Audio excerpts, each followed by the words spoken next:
Yo, it's the Latino Newsletter podcast, a show about us all the time. I am your host, Julio Ricardo Varela, and a special thanks to the generous support from the Latino Community Foundation for Season 1 of this podcast. Learn more about the Latino Community Foundation at latinocf.org. We are at episode 16, 16, and we're going to start the proverbial deep dive about the Latino vote in 2024. I have been sharing some data on my Twitter and now Blue Sky. Yeah, we joined Blue Sky this week. Okay, just another social media network, but it's important to share information, and we know that a lot of our followers are joining Blue Sky, so we have to be there. And to get this conversation going, we have a fabulous guest from Chicago, and I'm so excited to have him on. Geraldo Cadava is a Chicago-based contributing writer at The New Yorker, focusing on Latino politics, history, and culture. He is the author of The Hispanic Republican, The Shaping of an American Political Identity from Nixon to Trump, and Standing on Common Ground, The Making of a Sun Belt Borderland. And he's currently writing a history of Latinos over the past 500 years. That's an achievement. Cadava is also co-editor-in-chief of Public Books, for which he hosts the Writing Latinos podcast. It's a really good podcast. You should listen to it. We'll link to it. And he's a professor of history and Latino and Latina studies at Northwestern University. Geraldo, welcome to the Latino Newsletter podcast. I'm so excited that you're here. Thank you so much for having me. It's great to finally talk to you in person here. I purposely waited until the election was over. Oh, you somehow sensed that there would be so much to talk about. So listen, we can go anywhere with this. So you can think of this as your Latino vote therapy session. Good. What do you want to start with regarding Latino voters and the 2024 election cycle? Oh, there's so much, Julio. I mean, I think two things are just the fact of the result that is astounding. And then I think we can also talk a little bit about where the conversation has gone, about what it all means and where to go from here. I mean, I think that's going to be really amazing to watch. And as anxious making as it is right now, I think all of these elections are always opportunities to learn a little more about where our community is at and where we're going. Why did you say like your reaction to the results were a little bit? Would you say surprised? Like, were they surprised? I don't want. They were surprising. No, they were surprising to me. So tell me why. Like, why the surprise? Well, I'm going to be honest. I mean, I think for most of the spring, I was pretty pessimistic about where Democrats stood with Latinos. There seemed to be signs all around us that Joe Biden was kind of continuing to hemorrhage Latino support. And then we all felt this moment of possibility after Harris became the candidate. And I went to both the RNC and the DNC in Milwaukee and Chicago. And in Chicago, when Harris took the stage, there was a sense of like, holy shit, this could actually happen. It felt like Democrats had this new sense of possibility. And that was amazing. And so then, as the Trump campaign had been saying all along, this intense wave of excitement and enthusiasm is going to last for a few weeks, a month, and then things are kind of going to revert to this very close race. And then, as we all saw, I kind of think I drank the Kool-Aid about the Tony Hinchcliffe joke that it was actually going to matter. You know, I thought it was going to matter. I'm not trying to play revisionist history here, but as a Puerto Rican, I was kind of like, there's a deeper issue here. And I actually wrote about that and saying like, it might have been an opportunity until it wasn't. And I think people put way too much weight into it. And totally. And I think the reporting and where you've been, because you were in Pennsylvania, right? So stick to that for a second, because that to me is like a lesson learned for whoever, for Democratic strategists. And Latinos. Totally. Stick to that. Well, I immediately, right after the joke, had all sorts of feelings. I was like, okay, well, this is bad, of course, that he said this, but how much is it going to matter? I mean, this is someone, Trump is a candidate, who's kind of done everything imaginable that you think would turn voters off. And why would this be the thing that would make a difference? So even then, even right afterwards, I had a kind of shadow of skepticism hanging in my mind. But it really seemed in the days afterwards like it was potentially moving the needle, especially where it mattered, right? I mean, we all thought about Pennsylvania, and all of the reporting had led us to believe that Pennsylvania was going to be the key to pretty much the entire election. It was very slim. But I was going to say, I think it's both. It can be an and here. You know what I'm saying? I don't necessarily think that the joke didn't motivate Puerto Rican Harris supporters, but what I think it missed, and you saw it, and I want to talk about your experiences in Pennsylvania. Totally. But I do think there was already gains made with Puerto Ricans or Latinos in Pennsylvania, and one of the things was just outreach, like Jack Herrera's piece pre-election talking about how, you know, this notion of Republicans not having a ground game actually wasn't true, because they actually went to places where Latinos have been traditionally ignored by Democrats, right? Yeah, totally. I mean, I spent time in Allentown. Jack's piece was about Reading, and these are two kind of, I don't know, small, mid-sized cities, maybe 100,000, a few slightly more than that. And they're both majority Latino. In the case of Allentown, it's like 60% Latino. In the case of Reading, it's even closer to 70% Latino. So they're kind of interesting comparisons, because Reading is the place where the Trump campaign opened one of its few offices in the whole state of Pennsylvania.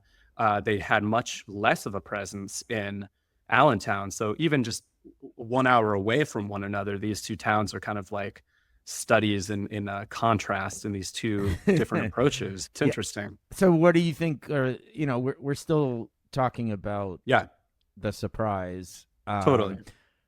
Let me give you this: the fact that Biden was so low with Latino voters, and that was pretty clear. Remember that Pew Research poll? It was tied. We're talking in the mid-30s, which I can't even, you know, I sit back and I'm like, I can't even think about a Democratic presidential candidate who was getting mid-30 polling with Latino voters ever. It's crazy. Like, think about that, right? So it was obvious that Harris coming into the race kind of renewed enthusiasm and got them to high 50s. But this notion of the 60 or even the elusive 70 plus Obama effect, like that was all done. Don't you think? So tell me about, like, how did you think, you know, you've done a lot of work over the years. You've talked about these shifts. You've written books. Take me from 2008 to 2024. I'll take you over the last 30 years. All right, very quickly. Go. I will do that. The very first thing I want to say, just one last thing about the Tony Hinchcliffe thing. Yes. I'm almost a small part of me is glad that it didn't have a huge difference, or seemed to have not made a huge difference, just because I think it would have been a real shame if the lesson were that, like, this joke finally tanked. It was weird. You know, if, like, I was a little bit like, I mean, I was on the BBC the night before election. Yeah. And I was talking about Puerto Rico, and I even said it on the show. I was like, this is surreal. I'm not 100% sure that this means anything. Right. But I agree with you. You wouldn't want Democrats to take away from that lesson, like, oh, well, all it takes is like an episode of Republican racism to turn the ship for us, because I think that would absolve the Democrats from having to do the deeper thinking that they need to do now. So anyway, that's the last thing I wanted to say about Tony Hinchcliffe, although we can, you know, return to it whenever. But now give me your definitive takeaways of the last 30 years. 30 years. In a couple of minutes. No, for a podcast format. No, I'm just kidding. Okay. So, you know, there's so much to say that's very interesting. I mean, we spent the years between 2000 and 2008 thinking that, this is the George W. Bush years, thinking that Bush was kind of lighting the path to future Republican successes among Latinos. And the idea was that it was through comprehensive immigration reform, a pathway to citizenship, quote unquote, compassionate conservatism. And I think Bush himself was a kind of response to the previous 8 years of Republican Party history when they'd been moving to the right. A lot of it had to do with the primary challenge that Pat Buchanan posed to George H.W. Bush, where he was talking about building border walls. Oh, man, and it was pretty out there. That was 88. It was totally right, that out was there. 88. I was in college, and I was like, hello, xenophobia. What's up? Exactly. And in 1992, I mean, Buchanan won, I think, like 37% of the primary vote, which gave him a kind of, an important voice during the crafting of the Republican Party platform in 1992. And that's where he talked about like building structures along the border, which caused this whole fight among Latino Republicans. And then we know all of the ways in which that rightward move of the Republican Party, seen in places like California with Prop 187, which everyone thought was going to spread across the country. And it did in some ways, to the extent that like Bill Clinton passed the, IRIRA, the Illegal Immigration Reform and Immigrant Responsibility Act, which created 287G and was just another sign of the rightward move of the Republican Party. And Bob Dole in 1996, in part because of the rightward move on immigration, won only like 20% of the Latino vote. So the theory then was like, damn, all this anti-immigrant stuff really is not good for the Republican Party. And then George Bush. But to stay on that point. Yeah. Bill Clinton also sounded a lot like a hawkish border Republican during that election. I mean, totally. If you go to the Latino Newsletter YouTube channel, we actually posted that campaign ad again from 96 where it was like Bill Clinton doubled border agents, 1,000 more for California, signed a tough anti-illegal immigration law protecting U.S. workers, 160,000 illegal immigrants and criminals deported, a record. So this is where I think like it gets a little bit bipartisan need, this sort of. Oh, yeah, you're right. I see what you mean, because I was saying that as a result of the rightward shift stuff, Dole's numbers tanked, but you're saying that Clinton was also moving to the right on immigration. A little bit. I mean, totally. You know what I mean? So anyway, continue. That's true. And then, George W. Bush was, again, like in many ways, an antidote to that. He was kind of seen as a restoration of sanity to the Republican Party. And that lasted for a minute until 9/11. And all the Latino Republicans who worked in the Bush administration that I talked to told a story about how the week before 9/11, Vicente Fox was at the White House, and all of the Latino Bushies, 150 of them, like lined up from one side of the White House to another to take a picture. Yeah. And it was a sign of like real inclusion and momentum on immigration reform. And then 9/11 happened, and it all shut down, And Bush, I think, tried to walk the line between the kind of compassionate conservatism he had campaigned on and the need to kind of crack down on Muslim Islamic terrorists. And we know that they became the focus of a lot of the anti-immigrant ire. You had like Rick Perry talking about terrorists bringing missiles across the border, and things like that. So then we get to Obama, and we get to like sort of all these new Latino voters that are into Obama, and so the real point I wanted to make is that in a lot of ways the Bush year was almost like an interregnum, like an 8-year interregnum within this like 30-year anti-immigrant move of the Republican Party, and then like the story from McCain to Romney had to do with build the dang fence and self-deportation. And then after Romney lost, the Republicans wrote their autopsy report that said they were needed to do better among Latinos. And then have you read it recently? Totally. It's this whole like the world's changed, but think about that postmortem, right? It's wild. Fast forward to 2024. There's an argument to be made that they actually paid some attention to that postmortem. I guess so. Not in the way they intended to. not in the way they intended to. I mean, they did.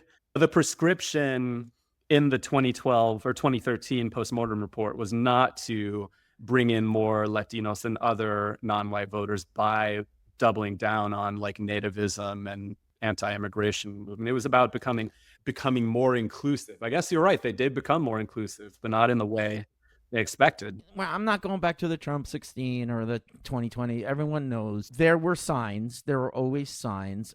You've written about it. I've written about it. So many other people have written about it. And I always tell people, like, if you need to know about the signs in 2024, just go to the Google machine and enter it, and all our writings will show up. It'll all show up. Yeah. You're right. So I'm not here to rehash the last 8 years. I want to get to the critical questions that our people are asking right now. You said you were surprised, but you weren't. Well, I was surprised by the magnitude. It was decisive. It was decisive. It was a decisive electoral college victory. Totally. There's no other way to say it was. No way around it. And I guess I've kind of been persuaded by people like Mike Madrid, who've argued that, Trump, if anything, was suppressing the gains that Republicans could make among Latinos because of everything he says and does. The potential, as Mike Madrid has argued, for Republicans to be even more successful among Latinos has always been there, and that Trump has actually been suppressing it. So, maybe that's right, but he's also shaken a lot loose. I think over the past 8 years, there's a lot to pay attention to. I think one thing is we're going to be wrestling with this in the same way that we have for the past 8 years. But I think Trump, he did see some things happening in the American electorate, kind of the frustration with globalization, how it had made life better for many Americans, but had also been very bad for others. He, in his nativist way, had paid attention to all of the news stories in 2014 about how in that year, for the first time, the majority of babies born in the country were non-white. And so he was simultaneously, like, as he was on his rise as a politician, kind of tapping into the nativism that existed. It was bubbling under the surface during the Obama years. I think he paid attention to economic frustrations. And so I think, basically, what's going on is that Trump saw that, he's built a whole movement around it, and Democrats have been slow to respond. I think Democrats were kind of caught flat-footed with the rise of Trump, and their only answer so far has been to try to go back to 2008 and rebuild the Obama coalition. Without Obama. Like, I say you build an Obama coalition, but you don't have Obama. And I think we have to look at Obama as this consequential, transformational Democratic candidate. Yeah. And it is what it is. If you had to explain to someone who wasn't Latino why Donald Trump, according to national exit polls, and we'll see where the real data takes us, got 46% of the Latino vote, higher than George W. Bush in 2004. What would you say in 30 seconds, like the best explanation? Man, getting us to talk in 30 seconds. I'm enjoying the conversation, but this is the social media clip. Well, listen. So, in the past week, I think the conversation that has emerged has been about whether we should take Latinos who supported Trump at face value when they say that their economic frustrations led them to take a chance on Trump, even if they don't love him, versus this idea that Latino conservatives are white, aspirational, and they too have fallen prey to like misogyny, racism, all of it. And so I think that's an interesting debate. I of course, like, you won't be surprised to think that, or to hear that I think both of those are possible at the same time. And I think a lot about my grandfather, who I'm writing about right now, who worked in the military his whole life and was frustrated by the fact that he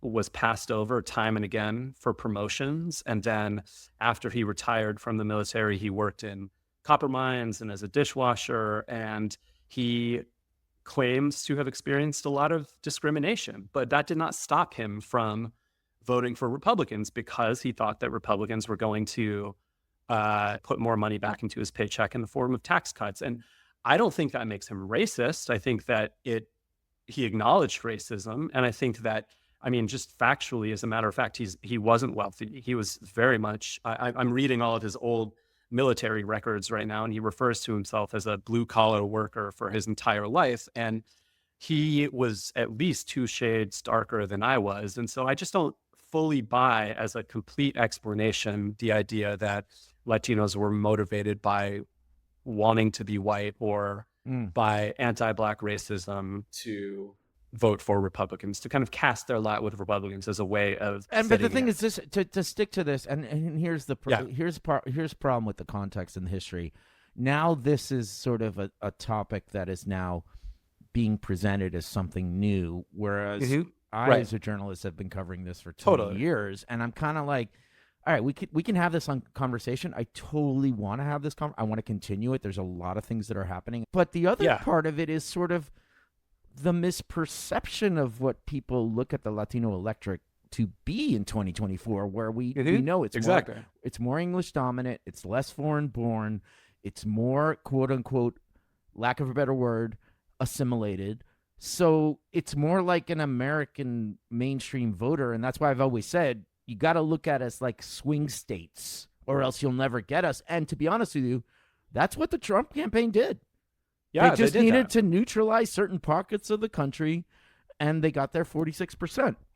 So final thoughts about all this, because we could keep going, but we could keep going. Yeah, I think this conversation is going to, continue over the next several years. But I think you identified one strain of the Trump voter. That's the third or fourth generation Latino that is assimilated. And, according to Pew, they are the fastest growing segment of the Latino population. They have less of a connection to Latin America. They're more English dominant. They live in suburbs. They're intermarried, those sorts of things. But from the Latino Americans, for Trump campaign, all those people that I've talked to, they've told me that Trump's greatest gains, and this is something I want to study over the next few years, Trump's greatest gains have actually been among recently naturalized first and second generation Latinos who immigrated from Latin America, or their parents immigrated from Latin America. They left a bad situation there and they want stability and security here in the United States. And they don't necessarily want to be lumped together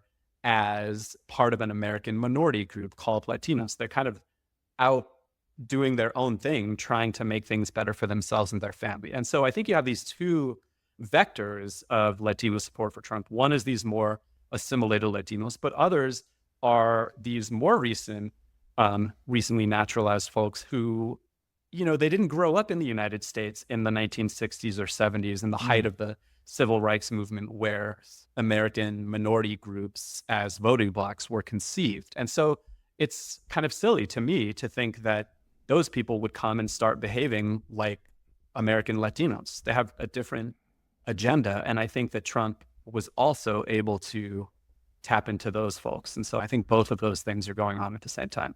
Geraldo Cadava, I could continue this conversation with you for hours. Totally. But maybe for another day in Chicago or wherever. But totally. But yeah, I think we need to gather the Justice League of Latino and Latina political journalists and just begin to talk more and more about this. But thank you so much for being on the Latino Newsletter. And where can people find more about you because you might have some new fans after this. Yeah, well, we'll see, or enemies. I don't know. We just got to say what we believe, right? I don't know, man, what our research and reporting leads us to conclude. So I've written 2 books. One is called Standing on Common Ground. It's about the Arizona-Sonora border and kind of business and cultural and political relationships between Arizona and Sonora. And then I read a book called The Hispanic Republican about Latino conservatives from Nixon to Trump. I guess I would rewrite that book since I kind of end in 2020, and I think there's a whole different story to tell now, but I'll be working to do that in the coming years. And then most recently, I've been doing pretty much all of my writing for The New Yorker, and you can find it there. And at The New Yorker. And I look forward to keeping in touch, and congratulations on this whole new endeavor for you. It's really exciting. There's a part of me, it's like, I appreciate the congratulations. I'm like, well, I have no clue where it's going, but at least I have a subscriber and someone who supports. And thank you for subscribing to the Latino Newsletter. And thank you for being on the Latino Newsletter podcast with me. Of course. Yeah. Good luck to you. And we'll talk again soon, Julio. So Geraldo, really appreciate his time and his takes. Please support his work. And I'm sure there'll be, more and more conversations about all this. And I'll leave you with this. This is a new era of the quote unquote Latino vote. The Latino vote of the previous 30 years, that era is over. So we're starting to see the next era where I think this vote is going to get more complex, more fractured, more swing statey. So I appreciate Geraldo for his time and his conversation on the show, because that's where we're going as a community and we have to keep talking about it. So there. The Latino Newsletter is produced and edited by me, Julio Ricardo Varela, and fellow Boricua, Joaquin Cotler. The mixing and sound design is also by Joaquin Cotler. Music by Cast of Characters via Soundstripe. You can now donate to us, tax deductible, we're nonprofit, by going to the latinonewsletter.org and clicking on the donate tab, or you can donate right here on this podcast in the show notes. There's a support your podcast link. Go for it. We'll take anything. We appreciate the support. And if you like what you heard, share this podcast, rate and review us, interact with us. You can subscribe to it on Spotify, Apple Podcasts, Audible, iHeartRadio, etc. We're on YouTube. We're uploading the podcast directly onto Twitter. We're uploading it directly to our homepage, the latinonewsletter.org. We're at Lat Newsletter on Twitter. You can follow us on other social platforms at the Latino Newsletter. I think we're also latnewsletter.blue.sky, whatever that is, on Blue Sky. That's all new. We'll figure that out. And you can also send me an email to julio@thelatinonewsletter.org. And guess what? You're all writing to me, and I'm replying. You see? That's what happens. Let's have these conversations. We'll be back next week with another show, episode 17. Peace out, y'all.